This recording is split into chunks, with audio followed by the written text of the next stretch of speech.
안녕하세요. 알고리즘 기초 강의를 담당하고 있는 동국대학교 소프트웨어 교육원 한웅진입니다. 오늘 살펴볼 내용은 시간 복잡도에 대한 내용입니다. 시간 복잡도의 개념을 우리가 한번 살펴보고 그 중에서도 우리가 실제 알고리즘에 우리가 계속 적용해서 성능을 확인해 볼 빅오 표기법을 자세히 보도록 하겠습니다. 그리고 관련된 응용 사례를 통해서 전체 내용을 이해해 보도록 하겠습니다. 자, 시간 복잡도.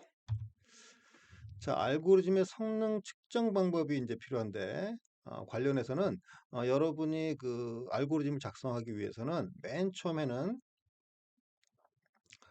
프로그램 언어를 여러분이 하나 배워야 됩니다. 예를 들어서 우리는 이제 자바를 가지고 하지만 뭐 파이썬이나 또는 C++ 그 언어를 배우고, 그다음에 이제 두 번째 단계에 가서는 여러분이 실생에 관심 있는 그 문제들을 갖다가 해결할 수 있는 코드를 작성을 해봐야 되겠죠. 또는 코딩 테스트에서 나오는 문제처럼 그런 문제들을 여러분이 풀어보면 되겠습니다. 자, 그 단계에서 여러분이 목표로 삼는 거는 주어진 입력 범위 내에서 항상 정확한 답이 나오도록 하는 코드를 작성하는데 여러분이 초점을 맞추시면 되겠습니다. 자, 그럼 이제 최종적인 단계는 어떤 단계에 가느냐? 여러분이 만든 코드가 완벽한 정확한 답을 내는 것뿐만 아니라 주어진 제한 시간이라든지 메모리 공간이라든지 그 주어진 제약상 안에서 코드가 동작하도록 돼야 되겠습니다. 그래서 그 단계에 대한 내용을 살펴보기 위해서는 우리가 알고리즘 성능 측정 방법을 알고 계셔야 되겠습니다. 자, 그래서 우리가 확인해 볼 그 알고리즘 성능 측정 방법은 크게 두 가지입니다. 하나는 시간 복잡도, 또 하나는 공간 복잡도. 자, 시간 복잡도는 알고리즘의 수행 시간을 측정하는 방법으로서 이 코딩 테스트 같은 데서 알고리즘이 수행하는 연산의 양을 계산해 가지고 여러분이 측정하는 방법이 되겠습니다. 공간 복잡도는 알고리즘이 수행되는 동안 사용되는 메모리 공간의 크기를 가지고 측정한다고 보시면 되겠습니다. 자, 이 둘 중에 대부분의 경우 시간 복잡도만을 사용해 가지고 알고리즘을 일반적으로 선택을 합니다. 자, 왜냐하면 공간 복잡도는 코딩 테스트 같은 데에서 메모리 제한이 일반적으로 한 128메가 이상으로 주어지기 때문에 이 크기는 어떤 의미냐면 인테저 배열을 갖다가 3200만 개 잡을 수 있는 공간. 어떻게 계산했냐면은 128메가바이트를 갖다가 자바에서는 그 인테저에 대한 저장 공이 4바이트이기 때문에 한번 나눠보게 되면 나오는 공간 크기입니다. 그래서 실제 문제에서 이 이상의 그 메모리 공간을 요하는 경우가 많지는 않습니다. 그죠? 그래서 여러분이 꼭 확인 한번 해봐야 되겠지만 알고리즘 선택에 크게 영향을 미치지 않기 때문에 시간 복잡도만을 가지고 여러분이 일반적으로 알고리즘을 선택을 하게 됩니다.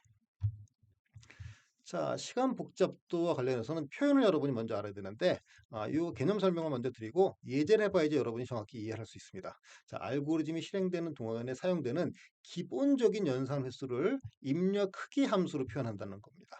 좀 어렵죠? 예제를 보면 여러분이 좀 이따 이해를 할 거예요. 그래서 개념을 여러분이 좀 정리하시고, 이때 이 기본 연산이라는 건 뭐냐? 데이터 간의 크기를 비교한다든지 데이터 읽기 또는 갱신 또는 숫자 계산과 같은 아주 단순한 연산을 의미합니다. 자, 시간 복잡도와 관련된 개념은 크게 세 가지가 있는데 최악 경우 분석, 평균 경우 분석, 최선 경우 분석이 있습니다. 자, 그중에서 우리는 어, 최악 경우 분석을 사용합니다. 왜냐하면 알고리즘의 수행 시간은 일반적으로 최악 경우 분석을 통해서 우리가 표현을 하는데 여러분이 생각을 해보게 되면 내가 최악 경우에 대한 상황을 알고 있게 되면 해당하는 알고리즘은 언제든지 그 안으로 들어오기 때문에 그렇습니다. 패스를 하기 때문에. 그래서 최악 경우 분석은 어떤 입력에 대해서도 넘지 않는 수행 시간의 상한을 의미하게 된다는 거 같이 기억하시면 좋겠습니다. 자, 기본 예제를 가지고 한번 추가 설명을 드리게 되면 예를 들어서 1천 배열을 검색하는 문제가 있다고 가정을 해볼게요. 그러면 1천 배열에서 값이 있을 때 검색이라는 건 특정 값을 배열의 맨 앞부터 순서대로 검색하는 문제가 되겠죠. 그래서 값을 찾는 가장 빠른 경우도 있을 거고 가장 늦게 찾는 경우도 있을 겁니다. 언제일까요? 이 예제를 보시게 되면 주어진 값이 6개죠. 이 6개의 값을 갖다가 앞에부터 차례대로 비교하는데 반복문을 사용하면 되겠죠. 그리고 조건문을 써가지고 그러면 찾으면 되는데 여기서 보시게 되면 구가 현재 존재하는지 아닌지 특정 값이 구가 되겠습니다. 그래서 구가 존재하는 걸 찾는 거니까 반복을 하게 되면은 한 번, 두 번, 세 번, 네 번, 다섯 번째 위치에서 찾을 수 있다는 걸 여러분이 출력해 볼 수가 있겠죠. 자, 요 예제를 가지고 자, 값을 가장 빨리 찾는 경우는 이 검색 시작 위치에 있는 자리에 여러분이 찾을 값이 있으면 되겠죠. 그래서 이 예제 같은 경우는 3이 그렇죠. 그래서 여러분이 3을 검색한다고 치면 가장 빨리 찾을 거예요. 이런 식으로 여러분이 알고리즘을 택한다 그러면 그게 최선 경우가 되겠지만 쓰임이 많지는 않겠죠. 자, 그래서 가장 값을 늦게 찾는 경우를 따져보게 되면 처음부터 순차적으로 우리가 찾으니까 맨 마지막에 있는 경우일 거고 이 예제 같은 경우에는 4를 찾는 경우가 되겠죠. 그래서 최악 경우에는 여섯 번째가 될 거예요. 그래서 이 예제 같은 경우는 배열의 6개의 값밖에 없기 때문에 가장 최악의 경우는 여섯 번째가 되겠죠. 자, 그럼 이 예제를 가지고 만약에 최악 경우에 대한 시각 복잡도를 갖다 우리가 6이라고 만약에 이 예제에서는 얘기한다고 치면 뭐 그렇다고 할 수 있겠지만 다른 예제를 가면 어떻겠어요? 배열의 키가 크지만 그 크기에 따라서 달라지겠죠? 자, 그래서 일반적으로 내가 작성한 또는 다른 사람이 작성한 알고리즘의 성능을 비교해 보기 위해서는 그런 기준이 필요할 것 같아요. 그래서 이렇게 그냥 시간 복잡도는 6이라고 알고리즘 성능을 비교하는 것은 무의미해 보입니다. 자, 그러면은 어떻게 하는 방법이 있을까요? 자, 그게 바로 빅 O 표기법이라는 것입니다. 그래서 여러분이 이제 빅O 표기법을 잘 정리하고 개념을 잡으시게 되면 우리가 일반적으로 알고리즘 간의 성능을 비교해보고 우리가 작성하는 알고리즘이 지금 내가 적용하고 싶은 응용 분야에 맞는 알고리즘인지 아닌지를 판단해 볼 수도 있습니다. 자, 이제 그 얘기를 한번 본격적으로 해볼게요. 자, 빅O 표기법을 여러분이 이해하기 위해서는 점근 표기법이라는 걸 여러분이 같이 이해를 하셔야 됩니다. 자, 점근 표기법이라는 것은 symptotic notation이라고 해서 어, 좀 아까 봤던 우리 기본 예제에서 최악 경우의 시간 복잡도를 6이라고 하는 것은 무의미하다고 했어요. 그죠? 그래서 아주 일반적인 입력 크기를 n으로 일반화해 가지고 연산 횟수의 추이를 나타내는 것이 기본적인 아이디어가 되겠습니다. 자, 이런 방식으로 입력 크기에 따른 연산 횟수의 추이를 활용해 가지고 시간 복잡도를 표현하는 방법을 점근 표기법이라고 얘기합니다. 점근 표기법에 대한 개념은 이해하시겠죠? 그래서 점근 표기법에도 여러분이 교재들을 보게 되면은 몇 가지 표현 방법이 있는데 우리가 봤던 것처럼 뭐 최선, 평균, 최악 경우 같은 경우 자, 그런데 우리는 뭘 쓴다? 빅O 표기법이라는 걸 사용해서 앞으로 성능 알고리즘의 성능을 서로 한번 비교해보는 작업을 할 거예요. 자, 그래서 이 비교 표기법은 말 그대로 최악 경우 분석에서 사용하는 점근 표기법의 방식이 되겠습니다. 자, 그리고 당연히 뭐야 가장 많이 사용하는 점근 표기법이 되겠죠. 그래서 여러분이 이번 앞으로 계속 알고리즘을 배우는 동안에는 기본적으로 비교 표기법을 가지고 성능을 비교하고 또 비교 표기법을 활용해 가지고 내 알고리즘의 성능이 현재 적용 가능한지 아닌지를 판단해서 여러분이 코딩을 하는 그런 연습을 계속적으로 진행할 겁니다.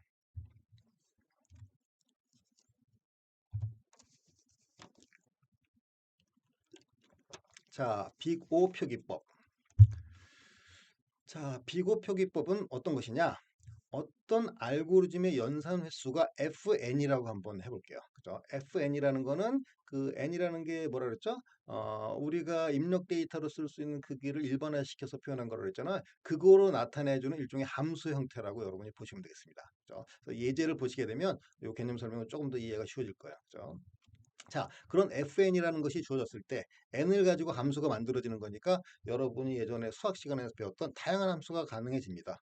뭐 제곱이 포함되는 형태라든지 또는 루트가 포함되는 거라든지 또는 로그 표현이라든지 또는 뭐 제곱이라든지 세제곱이라든지 등등등.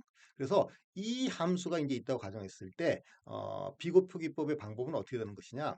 이 함수의 최고차 항을 남기고 항이 여러 개 있을 수 있잖아요. 최고차 항을 남기고 또한 그 항마다 개수가 있을 수 있잖아요. 앞에 곱해주는 수가 그 개수를 지워가지고 표현하는 걸 갖다가 빅O 표기법이라고 합니다. 자, 그래서 대표적인 예로 이와 같이 ON과 같이 표기되고 이걸 우리가 선형 시간이라고 얘기를 합니다. 그죠? 그래서 ON을 기억하시면 되겠습니다. 자, 그렇게 해도 되는 이유는 뭐냐면 여러분이 좀 이따 예제에서 이제 보겠지만 n 값이 충분히 큰 값이라고 가정하게 되면 그런 값들을 무시하고 우리가 표현하더라도 상관이 없기 때문에 그렇습니다. 그래서 n 값이 충분히 큰 값이면 최고차 항 외에 나머지 항들은 우리가 무시하고 더불어서 뭐예요? 개수들도 무시한다. 충분히 크기 때문에 값이. 그죠? 뭐 극단적인 예를 들면 무한대에다 3을 곱해도 무한대라는 얘기죠. 그렇게 여러분 보시면 되겠습니다. 자, 그리고 무한대에다가 100만을 더해도 뭐예요? 무한대이기 때문에 무한대만 남겨놓으면 된다. 그렇게 여러분이 개념상으로는 이해하고 계시면 좋을 것 같습니다.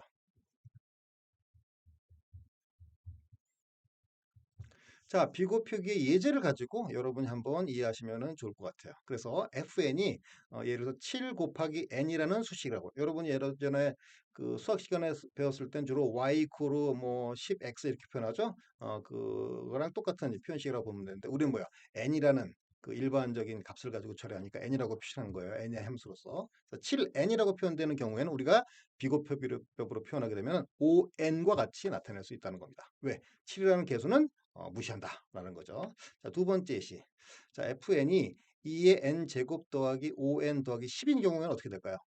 일단 최고차항만을 남긴다고 그랬으니까 상수인 10 무시. 그 다음에 5n. 이거는 최고차항 n의 제곱보다는 작죠? 그래서 최고차항은 n 제곱만 남겨놓고 제외하게 되면 2의 n 제곱이 되고 그 다음에 마지막 개수를 지운다 그랬죠? 그래서 5n의 제곱에 해당하는 비교표기법으로 우리가 표시를 할 수 있게 됩니다. 자, 마지막. 여러분이 로그는 좀 익숙하지 않은 사람도 있을 텐데 n 더하기 로그 n이라는 시간 복잡도가 나왔다. 그렇게 되면 이 두 항이 더해지기 때문에 항 중에서 최고차항은 있을 거란 말이죠. 이 중에 어떤 게 최고차항이냐? 로그에는 n에 비해서는 굉장히 작은 값입니다. 그래서 여러분 여기다가 만약에 그 로그의 그 밑이 2가 되거든요. 2를 생략하는 형태가 되기 때문에 만약에 이제 1000이라고 하게 되면 어떻게 돼요? 아니, 1000 더하기 로그 2의 1000인데 우리가 좀 이따 한번 계산해 볼 텐데 로그 2의 1000은 10이라고 우리가 유사한 값으로 사용하게 됩니다. 1000과 10은 굉장히 차이 나죠. 그래서 이제 n이 최고차항이 돼가지고 ON이라고 표현할 수 있게 됩니다. 자, 이와 같은 걸 우리가 비교 표기법이라고 합니다. 그래서 여러분이 예제를 봤으니까 이런 문제가 이따가 실습 예제로 주어지게 되면 여러분이 한번 충분히 풀어볼 수 있겠죠? 그렇게 한번 여러분이 접근하시면 되겠습니다.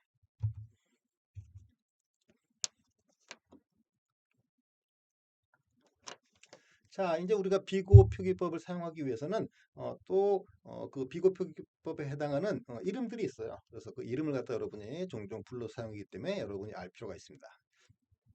자, 자주 사용되는 비교 표기를 보게 되면 5, 그 다음에 1이라고 표기하는 방식이 있습니다. 자, 이게 우리가 상수 시간이라고 합니다. 그래서 이 상수 시간은 여러분이 생각하는 알고리즘 중에서 가장 성능이 좋은 케이스에 해당합니다. 즉, 한 번에 그냥 내가 답을 얻을 수 있는 거예요. 그죠? 한 번에 답을 얻을 수 있는 거예요. 그죠? 연산을. 그렇게 여러분이 상상하시면 됩니다. 그래서 여러분이 이해하시기 위해서 요 오른쪽에 있는 그래프를 여러분이 한번 보시게 되면 여러분이 값이 그 x축이라고 여기 나와 있는 거 n축이죠. n축. n축에 있는 값이 0부터 쭉 증가해서 무한대까지 가더라도 항상 1이라는 거죠. 아무리 많은 값이 들어가더라도 1로 계산되는. 즉 뭐예요? 한 번에 연산이 된다는 거죠. 그죠? 기본 연산 한 번 정도 이렇게 들어가 있다는 거죠. 그래서 여러분이 그렇게 이해하시면 되겠습니다. 자, 이제 두 번째로 성능이 좋은 게 로그 n이라는 거죠. 그래서 로그 시간이라고 우리가 이제 부릅니다. 그죠? 그래서 여러분이 아까 예제에서 봤던 것처럼 n이 1000이 들어가게 되면 로그 2의 1000은 우리가 10으로 근사해서 쓰기 때문에 굉장히 작은 값이 되죠. 자, 그 다음에 이제 선형 시간이라고 부르는 ON. 그죠? 그래서 1000이 들어가게 되면 그 1000만큼의 시간이 걸린다. 이렇게 여러분이 보시면 되겠죠. 이게 수능 시간. 자, 그리고 여기서 이제 점점 이제 복잡해지는 시간 복잡도가 이제 성능이 나빠지는 케이스가 n 곱하기 로그 n이라고 해서 우리가 이 둘을 합쳐가지고 로그 선형 시간 또는 뭐 선형 로그 시간 이렇게 이제 부릅니다. 그죠? 그래서 이그 시간 복잡도는 그 다음에 있는 n 제곱 시간 복잡도에 비해서는 성능이 좋습니다. 여러분이 이제 로그 n 값에 대한 크기는 알고 있기 때문에 만약에 1000을 예를 들면 어떻게 돼요? 어, n의 제곱은 1000 곱하기 1000이니까 100만 정도 되겠죠. 그런데 n 곱하기 로그는 어떻게 돼요? 로그 2의 1000이 10으로 근사한다고 했으니까 그냥 만입니다. 그러니까 상당히 차이가 나죠. 그래서 여러분이 그렇게 성능 차이씩 보시면 되겠고, 자, 그 다음에 이제 5의 n 세제곱, 뭐 4제곱 다 가능하겠죠. 그래서 n 세제곱까지 정도로 우리가 종종 보기 때문에 세제곱 시간이라고 여러분이 부르고, 그다음에 마지막 가장 복잡하고 시간 복잡도 가장 안 좋은 케이스에 해당하는 게 지수 시간입니다. 그죠? 그래서 2의 n 제곱으로 표현되는 거.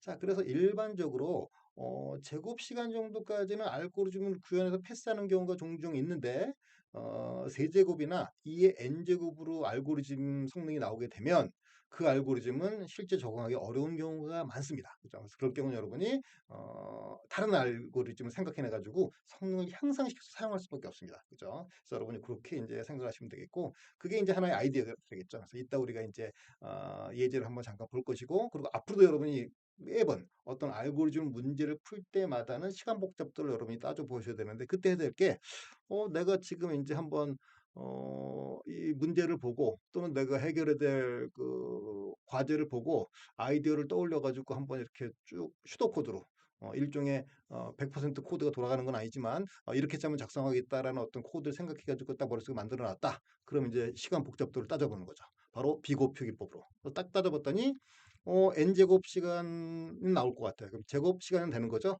근데 제곱 시간에 그 입력값으로 들어갈 걸 계산해 봤더니 이렇게 되면 문제가 될 것 같아. 패스를 못 할 것 같아. 그러면은 그거보다 향상된 거를 생각을 해야 되는 거지. 근데 그게 아니라 제곱 시간으로 여러분이 적용을 했는데 충분히 패스되더라. 그러면 제곱 시간을 적용하시면 돼요. 아무 문제 없습니다. 그죠? 그게 이제 포인트가 되겠다. 그래서 여러분이 이 개념을 잘 이해하시고 적용을 하셔야 되겠습니다. 그래서 여기 있는 지금 비고 표기법에 해당하는 이름하고의 관계를 그래프와 관련해 가지고 여러분이 한번 눈으로 잘 한번 좀 살펴보세요. 그죠? 그래야지 여러분이 이해를 할 수 있습니다.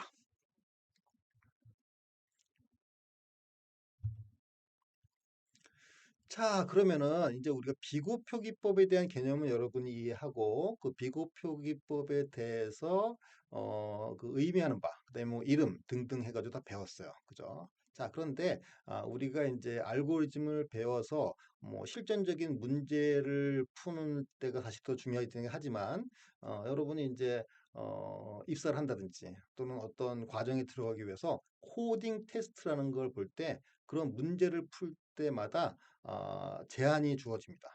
그 제한 중에 가장 중요한 게 이제 시간 복잡도와 관련된 것인데, 그것과 우리 비고 표기법에 대한 내용을 어떻게 우리가 연결시켜 가지고 내가 작성한 알고리즘이 이 문제를 풀 때 적용했을 때 패스를 하겠느냐 하는 걸 여러분이 따져보는 걸 여러분이 계산할 줄 알아야 돼요. 그죠? 자, 그래서 그 설명을 좀 드리려고 그러는데, 자, 코딩 테스트에서의 시간 복잡도입니다. 그죠? 자, 코딩 테스트를 일반적으로 여러분이 보시게 되면은 비고 표기법으로 표시되는 게 아니라 시간 제한이 주어집니다. 그죠? 예를 들어 볼게요. 시간 제한이 그 문제를 받더니 1초예요. 그죠? 그럼 여러분이 작성한 알고리즘을 걔네들이 갖고 있는 컴퓨터 시스템에다 돌려봤을 때 1초에 패스를 못하게 되면 여러분이 작성한 알고리즘이 정확하게 답을 내더라도 여러분은 실격하고 결과가 나오게 됩니다. 황당하죠? 그렇지만 정말 중요한 얘기입니다. 그래서 여러분이 프로그램을 처음 배울 때는 답을 잘 내면 그거에 정말 만족하는데, 그 단계를 넘어서게 되면 내가 작성한 알고리즘의 성능도 따져야 되는 거죠. 그 성능의 첫 번째 뭐라 그랬어요? 시간 복잡도입니다. 그죠? 그래서 자, 시간 제한이 1초라는 게 주어졌어요. 그죠? 자, 그럼 이걸 갖다가 우리가 지금 배운 시간 복잡도, 그중에서도 우리는 뭐야? 비고표기법과 어떻게 연관을 지을 것이냐 하는 거죠. 그죠? 자, 물론 이거는 컴퓨터의 성능에 따라 다릅니다. 굉장히 슈퍼컴퓨터로는 좀 더 빨리 돌 수 있겠죠. 그죠? 자, 그렇지만 이제 현재 기준으로 우리가 기준을 정해놓고 잡아야 되기 때문에 일반적으로 많이 현재 쓰는 걸 가지고 제가 말씀을 드릴게요. 그리고 우리 강의에서도 그렇게 적용을 하고, 여러분은 그걸 나중에 어떻게 돼요? 뭐 그런 거에 대한 표현이 약간 다르게 돼 있으면 약간 응용을 하면 되겠죠. 그죠? 그래서 컴퓨터가 초당 연산할 수 있는 연산 횟수가 가장 중요하다고 그랬죠. 우리 이제 그 따져볼 때. 그래서 초당 연산할 수 있는 연산 횟수를 약 1억 번으로 놓고 우리가 기준을 잡아서 계산하는 거예요. 그죠? 그래서 내가 시간 제한이 1초로 주어졌다. 그럼 내가 만든 연산이 어떻게 되면 1억 번 안에만 들어오면 패스가 되는 거죠. 그럼 이제 계산이 쉽겠죠. 그죠? 자, 시간 제한과 비고표기를 이제 비교해 봅시다. 코딩 테스트에서 주어진 n의 최대값으로. 왜냐면은 최대값이 가장 중요한 거니까. 비고표기법은 최악, 경우를 따지는 거니까 최대값이 어떤 값이 들어갈 수 있냐에 따라서 모든 게 달라지는 거죠. 그죠?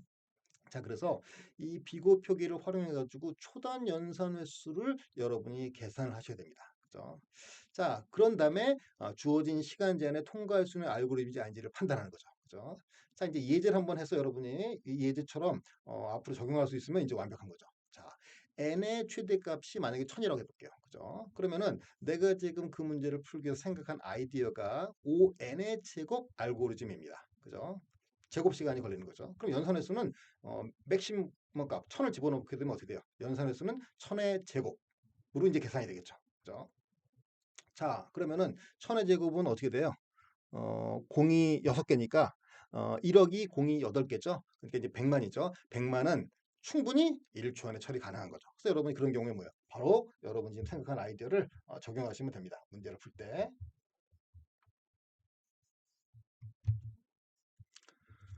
자, 이제 한번 예제를 가지고 우리가 한번 살펴볼게요. 한번 여러분이 쭉 한번 보세요. 자, 코딩 테스트에서 시간 복잡도 예제. 예제 1. n의 최대값이 10만 원도 주어졌어요. 그죠? 자, 그리고 시간 제한이 1초입니다. 자, 그러면 1초에 1억 번 연산을 기준으로 우리가 했으니까 5n의 제곱 알고리즘이 떠올라 가지고 한번 시간 복잡도 따라줘 봤더니 어떻게 돼요? 10만의 제곱을 하게 되면 연산 횟수가 100억 번이 됩니다. 그죠? 공이 10개 되니까. 그죠? 자, 그래서 이거는 n의 제곱 알고리즘, 즉 제곱 시간 알고리즘으로 어떻게 돼요? 시간 초과가 돼서 사용할 수가 없습니다. 그래서 이거는 아무리 문제를 정확하게 풀었더라도 실격이 됩니다. 자, 그래서 현재 심플하게 사용할 수 있는 건 ON 알고리즘을 만약에 내가 떠올렸다. 그러면 연산 횟수가 10만 번으로 충분히 사용 가능한 겁니다. 자, 예제 2번. 그런데 도저히 내가 생각을 해도 ON 알고리즘은 이건 풀 수가 없어요. 그죠? 그래서 겨우겨우 떠오른 게 뭐냐면 ON 곱하기 로그 N 알고리즘은 가능할 것 같아요. 그 아이디어가 떠올랐어. 그죠? 자, 이걸 갖다가 예제 1번에다 한번 우리가 적용을 해볼게요. 자, 로그 N의 계산은 아까 얘기했던 것처럼 로그 2의 1000을 가정하게 되면 이게 10으로 계산된다 그랬죠? 그죠? 그 이유는 좀 밑에 나와 있습니다. 자, 왜냐하면 2의 10제곱은 1024예요. 그죠? 그러니까 약 1000으로 잡는 거죠. 더 적은 값으로. 그래서 1000 값은 어떻게 돼요? 당연히 어, 2의 10제곱이면 10이니까 2의 1000은 어떻게 돼요? 우리가 10으로 근사했을 수 있다고 설명할 수 있는 거죠. 그죠? 자, 거기다가 좀 이따 계산을 위해서 이 1000이 아니라 만약에 1000 곱하기 1000 100만이 들어있다고 가정했고요. 100만은 어떻게 되냐면 1000의 제곱이니까 이 로그 계산을 하게 되면 이게 20 값이 됩니다. 그죠? 자, 그래서 우리가 지금 이 문제에서 주어진 게 10만이었잖아요. 그래서 10만 곱하기 얘는 20이 되겠죠. 그래서 10만 곱하기 20을 하게 되면 연산에서는 200만 번이 되겠죠. 그래서 1억 번 안에서 충분히 가능합니다. 그죠? 그래서 이 문제는 n 로그 n, 즉 로그 선형 시간으로 충분히 풀 수 있다 하고 여러분이 이해하시면 되겠습니다. 자, 그럼 응용 사례를 통해서 우리가 지금 배운 걸 한번 확실하게 간단히 이해해 보도록 합시다. 자, ON 성능의 프로그램은 어떤 것이냐? 지금까지는 저희가 어떻게 했어요? 비고표 기법, 그 다음에 코딩 테스트의 시간과의 관계를 갖고 얘기했는데, 그럼 내가 작성할 코드를 가지고 그 코드가 비고표 기법으로 어떻게 표현되는지 알면 이제 적용이 완전히 연결되는 거죠. 자, 그래서 ON 성능의 코드의 대표적인 예를 들면 포문이 한 번 반복되는 케이스에 해당하는 거예요. 그죠? 그래서 아까 우리가 봤던 기본 예제처럼 이와 같이 1차원 배열 검색 문제와 같이 포문 하나에 일부 연산이 포함되는 경우가 ON 성능이라고 보시면 되겠습니다. 그래서 이거는 성능이 6이 아니라 그랬죠? 일반화시켜서 N으로 표현하시면 되고 ON이 되겠습니다. 자, 그 다음에 이제 개수와의 관계를 보면 개수가 여러분이 만약에 2n, 3n 있으면 우리가 생략할 수 있다 그랬잖아요. 그죠? 자, 그럼 2n, 3n 같은 건 어떻게 코드에서 표현되는 거냐? 반복문이 여러 개 나타나는 걸 의미합니다. 그죠? 그래서 각각을 갖다 우리가 n번이라고 가정하게 되면 어떻게 돼요? 각각이 n번, n번 해가지고 2n번이 되겠죠? 그래서 여러분이 그렇게 상상을 하시면 되겠습니다. 그죠? 그래서 내가 3n이면 어떻게 돼요? 반복문이 코드 안에서 3번 나타나는 건데 그들의 최대값이 n까지 나올 수 있다고 가정해서 여러분이 표현하시면 되겠죠. 그래서 이런 코드를 갖다가 당연히 시간 복잡도를 비고표급별로 하게 되면 개수를 생략하니까 ON이 되겠죠. 여러분이 그렇게 이해하시고 활용하시면 되겠습니다. 자, 그러면 사례 1번을 볼게요. 1에서 n까지 합을 구하는 경우. 자, 1에서 n까지 합을 구하는 걸 해보면 어떻게 되냐면 여러분이 한번 따져보시면 알겠지만 이거는 반복문 하나로 해결될 수 있다는 걸 알 수 있죠. 밑에 예제를 보게 되면은 오케이 오케이 이해됐어요. 자 그런데 시간 제한이 1초에 n의 최대값이 만약에 10억이었어요. 그럼 이거 사용 불가합니다. 그죠? 당연하겠죠. 그럼 여러분이 이제 이 문제를 풀기 위해서 ON보다는 뭐예요? 성능을 향상시키는 방법을 찾아야겠죠. 왜냐면 최대값이 10억이기 때문에. 그죠? 자, 근데 여러분 현재 아예 성능 알고, 성능 향상 알고리즘 안 배웠으니까 수학 정리를 한번 활용해 볼게요. 여러분 수학 정리 뭐가 있냐면 1부터 n까지의 합을 구하는 식은 어떻게 표현되냐? n 곱하기 n 플러스 1 나누기 2라는 수학 정리로서 우리가 표시가 됩니다. 그죠? 그래서 한마디로 뭐예요? 1부터 10까지 합은 외고 있죠? 55. 그래서 10 곱하기 11 나누기 2니까 5 곱하기 11이 돼서 55가 나오는 거죠. 그죠? 그래서 이와 같이 시간 복잡도 뭐야? 상수 시간을 말할 수 있어요. 어마어마한 성능 향상이죠. 그래서 이 코드에 보게 되면 조금까지 반복문을 안 쓰고 내가 어떻게 돼요? 수식 하나로서 코드를 바꿔놓을 수가 있겠죠. 성능 향상이 된 거죠. 그죠? 그래서 ON 선형 시간에서 O1이라고 하는 뭐야? 상수 시간으로 성능을 향상시킨 거죠. 자, 두 번째 제 자, 별짓기 문제가 있어요. 그죠? 그래서 별짓기 문제의 시간 복잡도를 계산하려고 합니다. 그래서 별짓기 문제는 기본적으로 여러 가지 종류가 있는데 한 가지 예로서 숫자 n을 입력받아 가지고 n번 줄까지 별을 한 개부터 n 개까지 늘어가면서 출력한다고 하죠. 이렇게 출력되죠. 밑에 있는 그림처럼 이렇게 출력된다고 했을 때 여러분 이건 코드를 상상할 수 있을 거예요. 뭐요? 어, 아 중첩 반복문, 이중 중첩 반복문이래. 반복문, 포문 안에 포문 형태로 만들어진다는 걸 알 수 있겠죠? 자, 그걸 한번 우리가 수식으로 계산해 보게 되면 첫 번째 별을 한 번 찍을 때는 한 번 반복할 거고, 그 다음에 또 두 번 반복할 거고, 그 다음에 쭉 하다 n번 반복하는 전체가 n번 반복되는 거죠. 그죠? 자, 그럼 요 n번 반복하는 것 갖다가 우리가 시간 복잡도 계산을 위해서 한번 수식으로 만들어 보게 되면 좀 아까 수학 정리 기억나죠? 1부터 n까지 합이니까 어떻게 돼요? 2분의 n 곱하기 n 플러스 1이라는 게 뭐야? 요 수식이 되겠지. 반복하는 수식 횟수. 그죠? 그러니까 이걸 따져보면 어떻게 돼요? 2분의 1 n 제곱 더하기 2분의 1 n이 되겠죠? 그러니까 어떻게 돼요? 시간 복잡도를 갖다 비고 표기법으로 나타내면 어떻게 되겠어요? 최고차 항만 남기고 나머지는 빼고 그다음에 최고차항에 있는 개수는 생략하고 그래서 결론이 뭐가 돼요? 5n의 제곱이 되겠죠. 그죠? 그래서 별 찍는 문제의 시간 복잡도는 5n의 제곱이 그래서 되는 겁니다. 그죠? 여러분 이해하시겠죠? 그죠? 자, 그래서 ON제곱 성능의 프로그램을 보시게 되면 이와 같습니다. 별짓기 문제와 같이 중첩 반복이 나오는, 중첩해서 반복이 나오는 경우는 다 어떻게 돼요? 여러분이 n제곱 성능이 나온다고 보시면 되겠습니다. 자, 그래서 여러분이 별짓기 문제를 많이 해봤을 때니까 이 코드를 보시게 되면 아마 그렇게 어렵지 않게 이해하실 수 있을 거라고 생각합니다. 그래서 포문이 n번 반복하면서 그 안에 포문은 어떻게 돼요? 먼저 i번까지 별을 찍는 거죠. 그래서 i가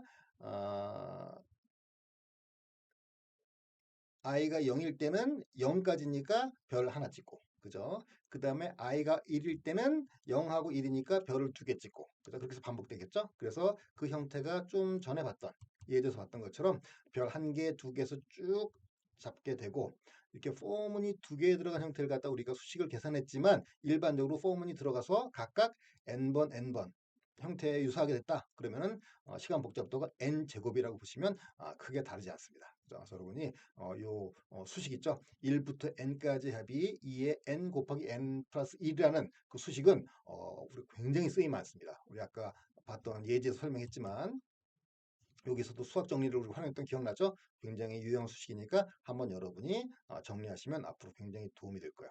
자, 그러면 여러분이 기본적으로 우리가 성능 향상을 시키는 개념까지도 설명을 드렸어요. 그래서 여러분이 아마 정리가 됐을 거라고 생각합니다. 기본적으로 뭐야? 시간 복잡도는 비곱 표기법으로 표현한다. 그런데 비곱 표기법을 실전 문제 적용하려면 시간으로 주어지니까 그 1초 안에 시간 되는 걸 연산으로 계산해가지고 우리가 환산해서 따져보면 된다. 그랬을 때 코드상으로 관계는 어떻게 된다? 반복문을 가지고 어떻게 돼요? 우리가 따져본다. 그래서 반복문이 중첩돼 있으면 n 제곱으로 표시되겠죠. 자, 그럼 여러분이 오늘 공부 잘 하셨고 기본적인 실습까지는 간단하게 냈으니까 여러분이 풀어오시면 될 것 같아요. 그래서 처음에 문제는 뭐예요? 다음 수식들을 빅오표기법으로 표현하는 거죠. 그래서 여러분이 최고창을 남기고 어떻게 돼요? 개수를 생략하는 방법. 기억하시면 되겠죠. 그래서 여러분이 아마 어렵지 않게 답을 구할 수 있을 거라고 생각합니다.